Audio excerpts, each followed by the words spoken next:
Paso ya pues a presentaros a Francisco Martínez López, el Kiko, popularmente conocido. Kiko, desde que era un muchacho en el Bierzo, ya con 10 años, empezó a pegar carteles y propaganda a favor de la República. Con 11 años participó junto a su tío en una manifestación en 1936 en Ponferrada. Inicialmente ayudó con toda su familia a los llamados huidos y más tarde, pues ante lo que era una situación inevitable de que la represión se extendía, pues le obliga a incorporarse al monte, al movimiento guerrillero, para escapar de la muerte, de la tortura y de la cárcel. Kiko es un testimonio vivo de aquella época de lucha contra la dictadura franquista en la guerrilla de León, Galicia, durante varios años, hasta que en 1951 escapó a Francia. Allí continuó la lucha en el exilio hasta que finalmente regresó a su tierra en 1977. Afortunadamente, pues Kiko tiene un libro de memorias. No es posible encontrarlo fácilmente, puesto que está editado en León. Hay allí algunos ejemplares para quien lo desea al finalizar el acto. El libro es Guerrillero contra Franco, la guerrilla antifranquista de León, de Kiko. Digo por si alguien tiene interés, porque en Madrid no se puede localizar. Dicho esto, pues Kiko, cuando quieras. Bueno, salud para todos ustedes. Es de gran placer el poder comunicar lo que es una historia de vida que en fin, está inmersa dentro de la historia colectiva del grupo movimiento guerrillero.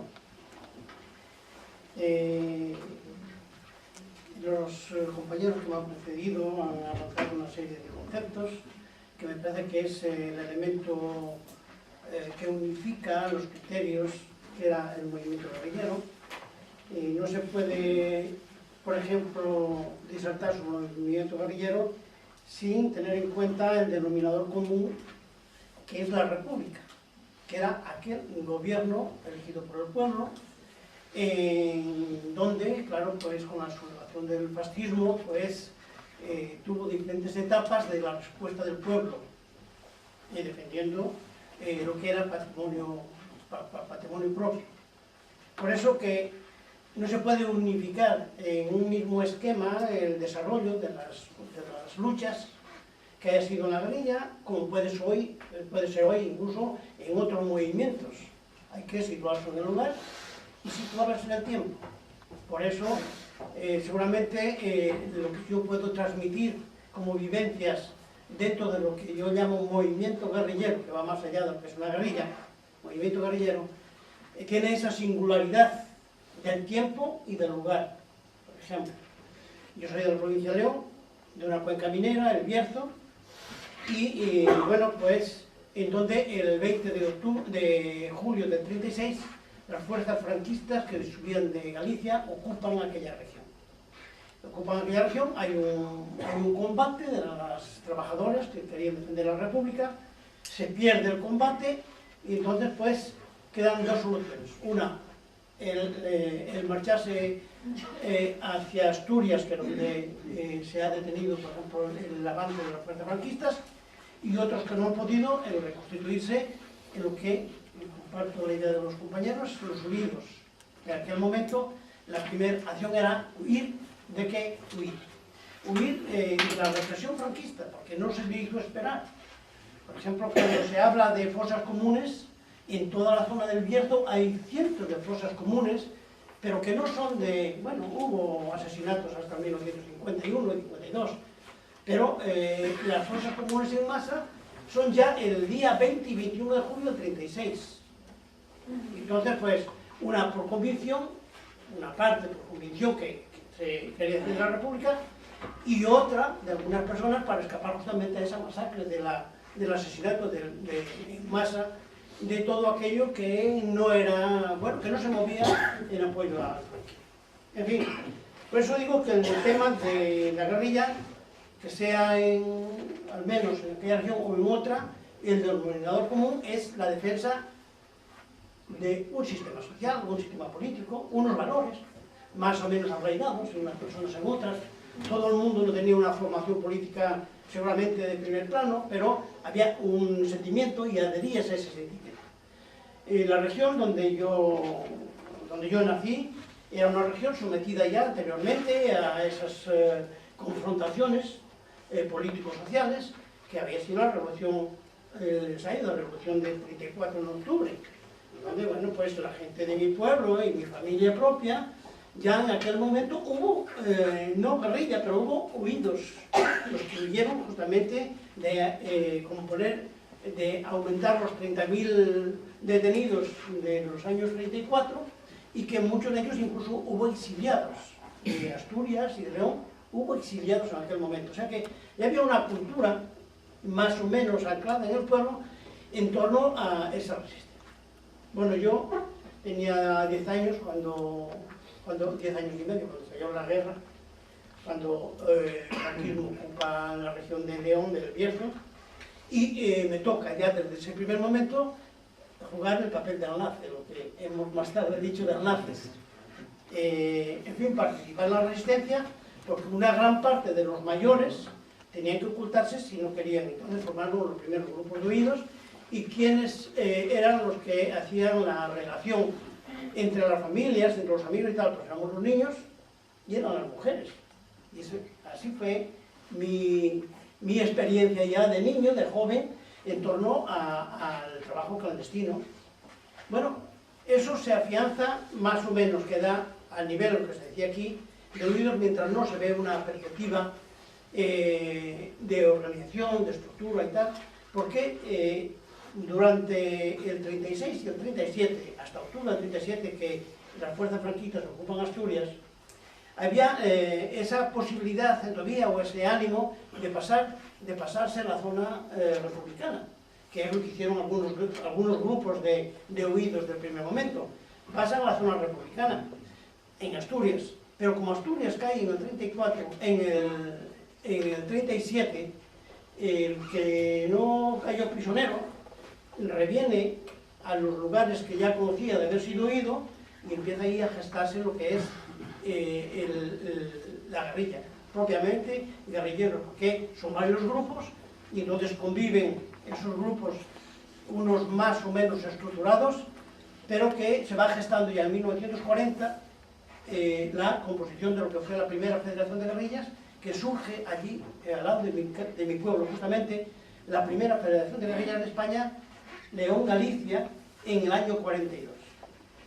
Y en el año 42 surge esa resistencia que no fue el invento de ningún partido, ha sido una manera espontánea, por eso tiene esa cultura de unidad, porque ahí hay, comparten esas luchas socialistas, anarquistas, comunistas, todo el mundo, y bueno, se marca el objetivo. El objetivo era esperar, claro, hacer resistencia a la retaguardia del franquismo para ganar la República, para ganar la guerra, hasta el 39.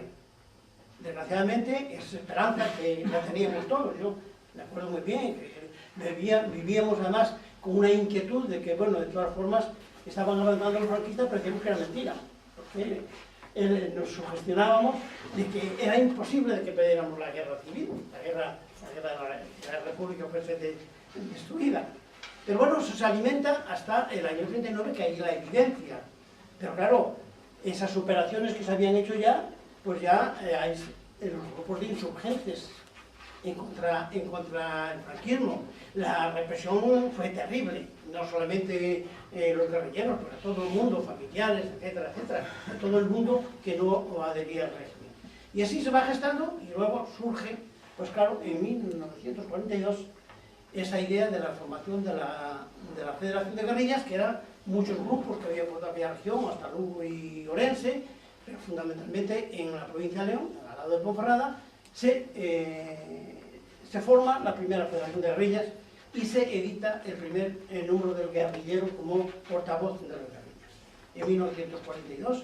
Entonces, a partir de ahí, se elaboró una estrategia que ya no es la estrategia de ganarse la guerra en España, la guerra civil, sino de contribuir a la guerra mundial, de hacer focos de resistencia para impedir que, por ejemplo, las carnes que vienen de Galicia para Alemania hacían los sabotajes en los trenes, el Wolfram, que era un mineral en la región que no pasara para ser Alemania, y ahí coincidimos también con los servicios de espionaje inglés que han colaborado con la guerrilla, bueno, algunas personas, no todos los servicios, y han servido también de punto de apoyo con la guerrilla, y bueno, pues todo es un foco que se va realizando.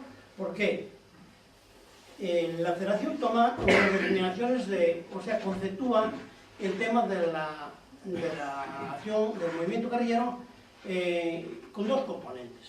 Uno, la persona que está armada y no puede incorporarse en la vida civil, y otro, la organización del pueblo, que son enlaces, servicios de información republicana, etcétera, etcétera.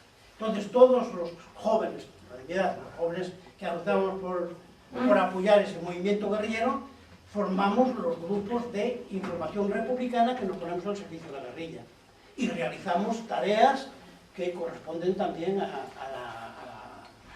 que no podían hacer los guerrilleros o que eran mejor que se hicieran personas que no estaban en clandestinidad. Por eso yo no digo la guerrilla, digo movimiento guerrillero, porque me parece muy bien que se tenga en cuenta o que se habla que el movimiento guerrillero no lo componía solamente el que llevaba el arma, lo componía todo el pueblo que la apoyaba y que muchas veces ponía más en peligro su vida que el propio guerrillero. Estoy de acuerdo con esa cuestión. ¿Por qué? Además, es una cuestión de dignidad, una cuestión de dignidad. Un guerrillero muere defendiéndose y muere, pero sus ideas quedan sin quebrantarse. Pero alguien que cae en las manos de la policía con el método de tortura que tenía, denigran a la persona en muchos casos, y es muy difícil resistir las torturas que ellos empleaban. Por eso que no hay que ser a la ligera, decir, bueno, pues no ha resistido, no ha sido firme, no tal, hay que pasar por ahí. Yo no estuve en la tortura, estuvo mi familia y sé lo que ha pasado. Y han quebrantado incluso la voluntad de algunas personas fieles a la República, le han quebrantado justamente por el sistema de tortura. Eso es lo que hay que historiar. Que la singularidad, por ejemplo, que hubo en la región donde yo estuve, por ejemplo en León, Galicia, en ese tiempo, en ese espacio, pues claro, no se da, por ejemplo, en el centro, como dice Benito, no se da, por ejemplo, en Levante. Nosotros nunca hemos tenido campamentos en la montaña, porque éramos una guerrilla mixta, estábamos con los campesinos en los pueblos, pero estábamos también en la ciudad, en Ponferrada, en León, en Monforte, en La Coruña, y estábamos en las casas de ahí porque este pueblo estaba participando en la lucha con nosotros. Por eso son características diferentes. Pero hay ese, como digo, ese denominador común, que el objetivo era el mismo. El objetivo era acabar con la dictadura. Era en ese momento. Y ahí intervienen ciertos factores que muchas veces pueden malograr los esquemas, y hubo muchos esquemas, y sobre todo cuando los esquemas se hacen fuera del contexto. Ahí son las contradicciones que han podido aparecer, cuando desde el exilio, por ejemplo, se crea el esquema de la lucha armada en el pueblo, donde no solamente es un individuo que está participando, son varios individuos, y en diferentes situaciones sociales. Esa es la situación. Claro, desgraciadamente van 60 años, hace 60 años, y todavía no hemos dilucidado suficientemente ese problema que hace parte de nuestra historia. Es una etapa de nuestra historia muy dramática, porque hubo muchos muertos, muchos asesinatos. Yo creo que de una parte personas que en otro contexto no hubieran sido tan desalmados como han sido, por ejemplo. Y bueno, pues creo que hay que ir avanzando en ese terreno, en el orden de cómo sacamos las experiencias y cómo científicamente podemos llegar a pensar que mismo en la diversidad la dictadura ha oprimido un pueblo en esas condiciones y sobre todo ha congelado la memoria de una gran parte de la población que todavía vive sobre los efectos de la tortura y del miedo, que eso es terrible. Es terrible. Yo no sé si alguien tiene conocimiento de la historia de otros pueblos, pero es una tragedia para nosotros, y que aquí se acuerdan, por ejemplo, sabemos de que se ha torturado en Chile, que se ha torturado en Argentina, que hubo desaparecidos, pero parece que en España fue todo una balsa de aceite. No hubo desaparecidos. ¿En dónde están los miles de gente que todavía se ha encontrado en las fosas comunes? ¿En dónde están los juicios, al menos desde el punto de vista histórico, para aquellos que han tomado como un deporte el asesinato? No se dice nada de ello, no hay juicios. Y si no son juicios físicos, al menos juicios de valor, de manera que las generaciones que vienen después, que se enteren de que aquí hubo una dictadura, y que aquí se ha traficado con el pueblo, se ha contado la historia como les ha parecido, Y hoy me parece que es difícil para los historiadores a poder situar, porque, en fin, yo no soy un investigador, pero me he permitido ir a investigar un poco lo que se dice de lo que conozco en los archivos. Y bueno, pues la mentira es ley. Las artimañas de la brigadilla o de los torturadores para calificar y para denigrar a aquellas personas que tenían, unas más y otras menos, una relación con la lucha armada o posteriormente, es el informe del torturador, lo que consta todavía en los archivos. ¿Cómo podemos hacer una historia? ¿Cómo podemos nosotros ofrecer a las generaciones futuras el conocimiento del pasado, que es la única manera que se identifique? ¿Cómo cuando se habla de república parece que se habla no sé, de la prehistoria? ¿Qué es eso de la república? Como si la república no contuviera unos valores que eran los que nos han motivado, a los que la hemos conocido. Yo la he conocido poco, pero suficiente para saber que aquello no es lo que me ofreció Franco, ni lo que me ofrecen ahora tampoco.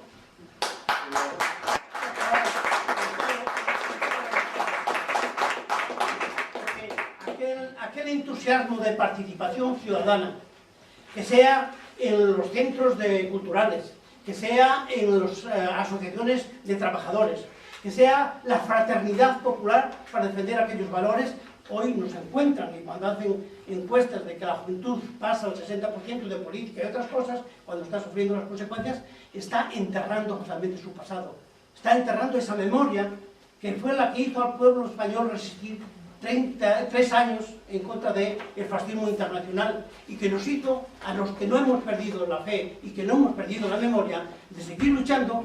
Y ahora queremos luchar no para ningún mérito personal o de la época, para que la sociedad española pueda tener conocimiento de por dónde ha pasado, para poder disfrutar lo poco que pueda conseguir si no es más protagonista, que hoy no lo es suficientemente protagonista para ello. Entonces, creo que, en fin, en este orden, ya digo, no quiero alargarme, porque, ya digo, el movimiento guerrillero en la provincia de León y Galicia, allí tiene otra sensibilidad cuando hablamos de esto, porque el que más y el que menos ha estado vinculado al movimiento guerrillero, bueno, los mayores. Y la transmisión de memoria tampoco se pasa en todos los lugares lo mismo. No se transmite lo mismo la memoria en un pueblo que fue protagonista en los momentos más difíciles, en la época de la guerrilla, en los años 40, los años 50, que en donde no hubo ese movimiento y que entonces se apagó con la derrota de la República y que no se volvió a hablar.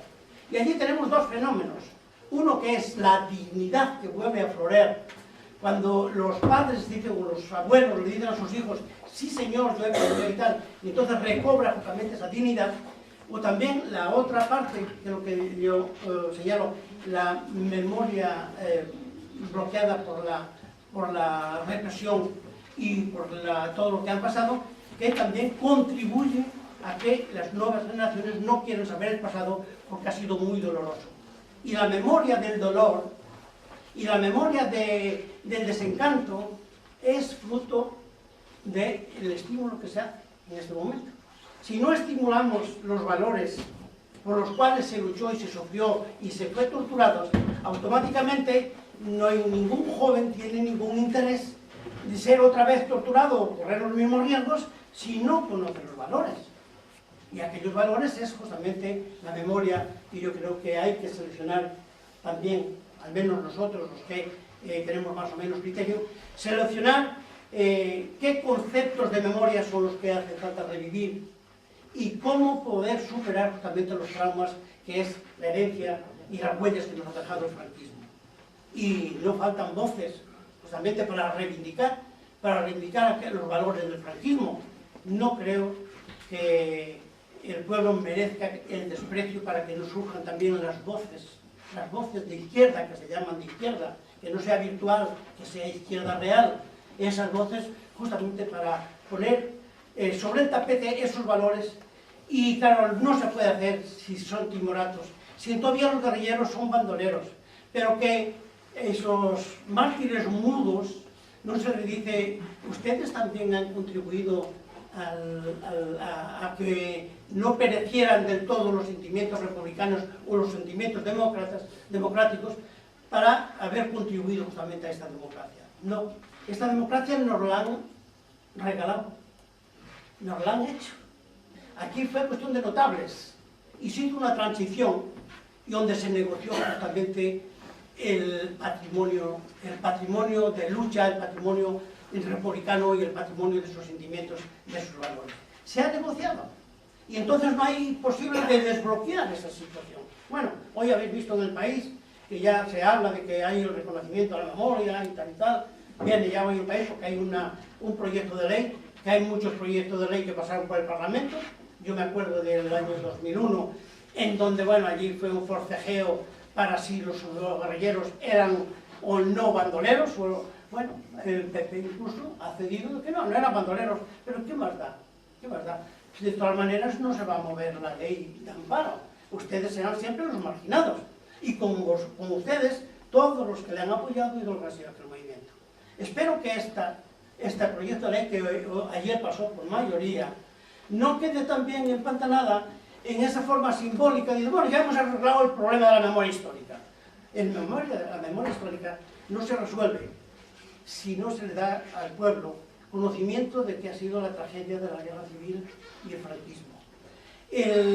La confianza en que el pueblo tiene que buscar sus propias vías de libertad, siendo partícipe. O sea, introducir una nueva cultura, la cultura del estímulo, justamente, una pedagogía que permita a cada cual decir, nadie me va a hacer la historia, tengo que participar también en la historia. Entonces no se va a resolver en el Parlamento, por mucha mayoría que haya. Y bueno, pues, sí, esperaremos de que a título póstumo los guerrilleros eran muy buenos chicos, pero están todos muertos, ya no nos molestan, y los que les apoyaban también han desaparecido ya de la historia. Y entonces, como veis, políticamente hemos contribuido justamente para resituar la prueba en España. Ese es un problema, ese es el problema. Y ya digo, y no es por los guerrilleros, ni por los que nos apoyaron, por los que ya somos mayores y vamos a desaparecer. Pero es el legado que vamos a dejar a las nuevas generaciones de sus valores para que no sea ahora y en otras etapas que no se desinterese tanto de ser protagonistas de sus propios destinos, que es muy importante. Si no, tendrán la administración más de izquierdas o más de derechas, pero administrada desde los poderes del Estado, o los poderes burócratas más que otra cosa. ¿Es así la situación? En fin, yo no quiero ir más allá. El tiempo que tú quieras. No quiero ir más allá porque creo que lo que han aportado los compañeros y lo que sí quiero es dejar claro de que no se puede uniformar el desarrollo del movimiento guerrillero. Aquí se han dado ejemplos muy distintos. Por ejemplo, la brigadía político-social, que eran las contrapartidas, no tuvo los mismos efectos en la región donde yo estaba como pudo tener en otros, porque donde podía ir conocían a los guerrilleros personalmente, había una relación física más importante, y bueno, no se han dado las cosas exactamente lo mismo. Por eso yo creo que hay que seguir estudiando, pero siempre con ese objetivo del para qué. Yo hablar del pasado sería un poco nostalgia, hablar de cosas que no tienen viabilidad para el futuro, sacarlo de contexto, porque también hay pasiones que se despiertan. A lo mejor yo puedo hablar de mi vida con mucha pasión, o alguien que fue torturado que dice, no, aquí lo que hay que volver es con el fusil y resolver los problemas. Bueno, hay las posiciones extremas es según el estado de ánimo de la persona. Yo no lo tengo, yo no quiero ni revancha, ni volver al pasado, porque ha sido muy trágico y lo he sufrido mucho, pero creo que hay que desarrollar los conceptos de cómo reconducir nuestra historia de una manera donde podamos restablecer lo que sea error, lo que el franquismo ha estropeado en valores, en fraternidad, en libertad, y donde la herencia del franquismo pues puede no tener las ideas claras todavía de lo que eran aquellos valores, y a lo mejor lo circunscribe simplemente a una correlación de fuerzas parlamentaria, sin contar con el pueblo, que es el elemento fundamental que sufre las consecuencias del bien y del mal.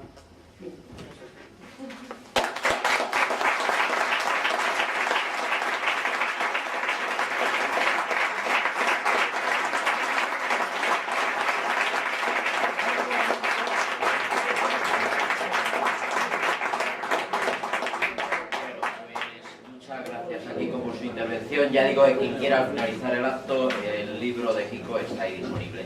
Y ahora, pues, quien quiera pues ir preguntando, interviniendo, opinando, en primer lugar, de Cos, que estaba deseando que hablara y se lo iba a decir, y luego ya vais pidiendo palabras. Manuel de Cos.